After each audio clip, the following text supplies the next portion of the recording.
Thanks for tuning in to Born to Ride TV, the longest-running biker TV show in the world. This week, Chris DeGrady talks Nation's Fire and get ready for Rocktoberfest.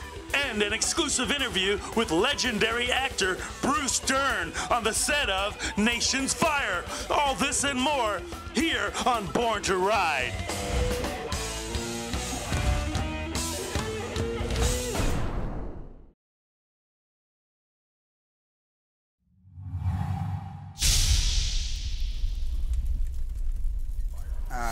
Basically, bikes. I started my career doing a lot of, well, not my career, but early in my career, I did about 11 biker films in 5 years, most for Roger Corman. And we had a group of us, 4 or 5 of us, Jack Nicholson, myself, Dennis Hopper, Peter Fonda, Michael Parks. We would be the guys that would do the biker movies. And there was a lot of acid and stuff in those movies, so they were kind of drive-in movies. Nobody's ever made a really great motorcycle movie.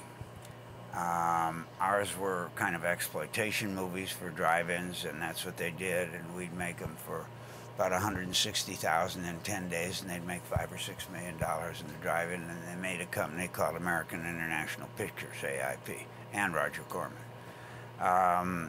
What attracted me to this material was the dialogue and the care for relationships that weren't working, that were broken. And from what you just saw in there, that these people would carry on like that in front of a 7-year-old little kid is disgusting. But I've had people in my life that have done such things, and I'm sure a lot of other people have too. And I like the fact that somebody wrote that down with a passion to get that on screen.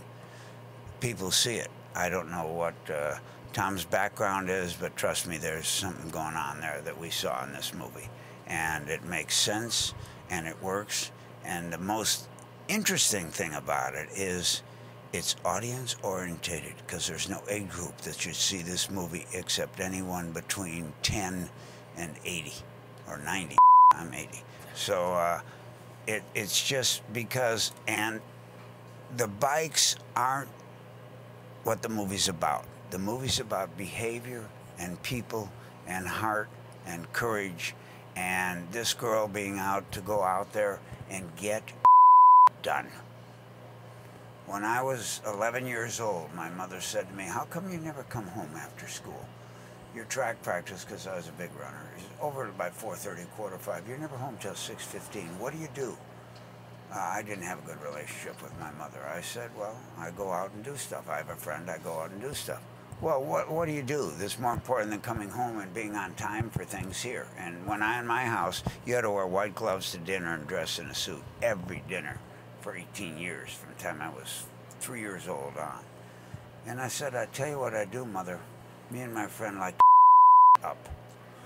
And that's what I loved about whoever wrote this script, because he may have waited till later in his life, but he's saying, hey folks, if you want to go these kind of routes, this is what can happen.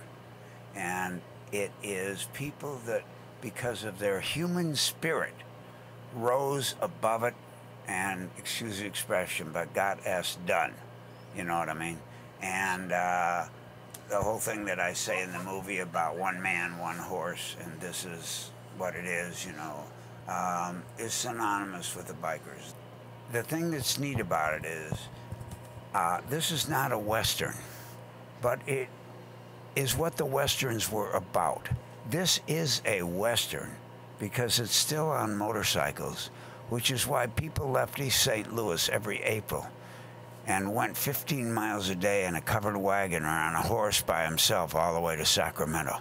And not for gold. This was even before gold. They went because they knew the following phrase, if you take the song, and that's what this movie's about in the bike culture.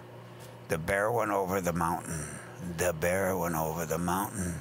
And what do you think he saw?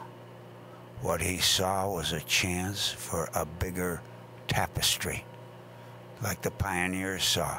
That's why when these guys get on bikes, whether the old lady's on the back or not, they are doing something no one else is really doing. They're getting out there, and they're not risking their lives, but they're risking to find what they really want to find. It's like in Catcher in the Rye, Holden Caulfield says he wanted to just grab the brass ring. That's all these folks want to do.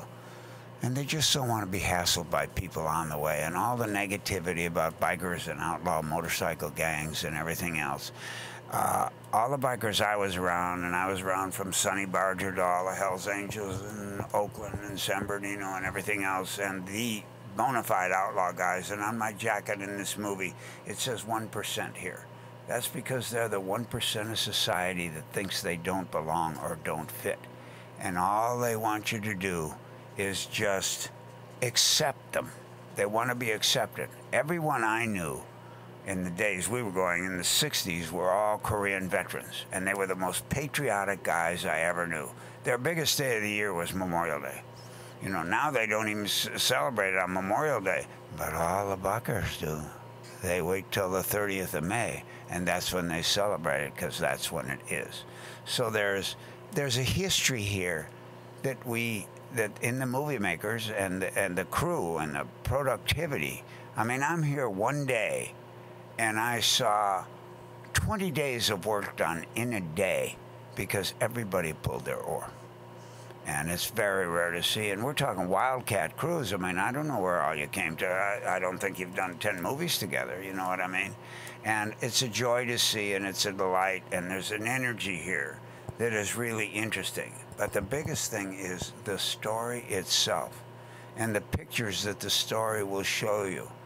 Because the man didn't make a movie about bikers. He made a movie about people. And as long as he stays that way, that kid will do big stuff. And as long as people like you have faith in a kid like that, to hang in there with him. He's got problems. He's got to learn about time constraints. He's got to learn about he doesn't have as much to spend as he thinks he does. But he molded a group of people together in a short period of time that worked just like a team. I'd never heard anybody yell today. I never heard an argument. I never saw anything. It was just smooth. That is really rare.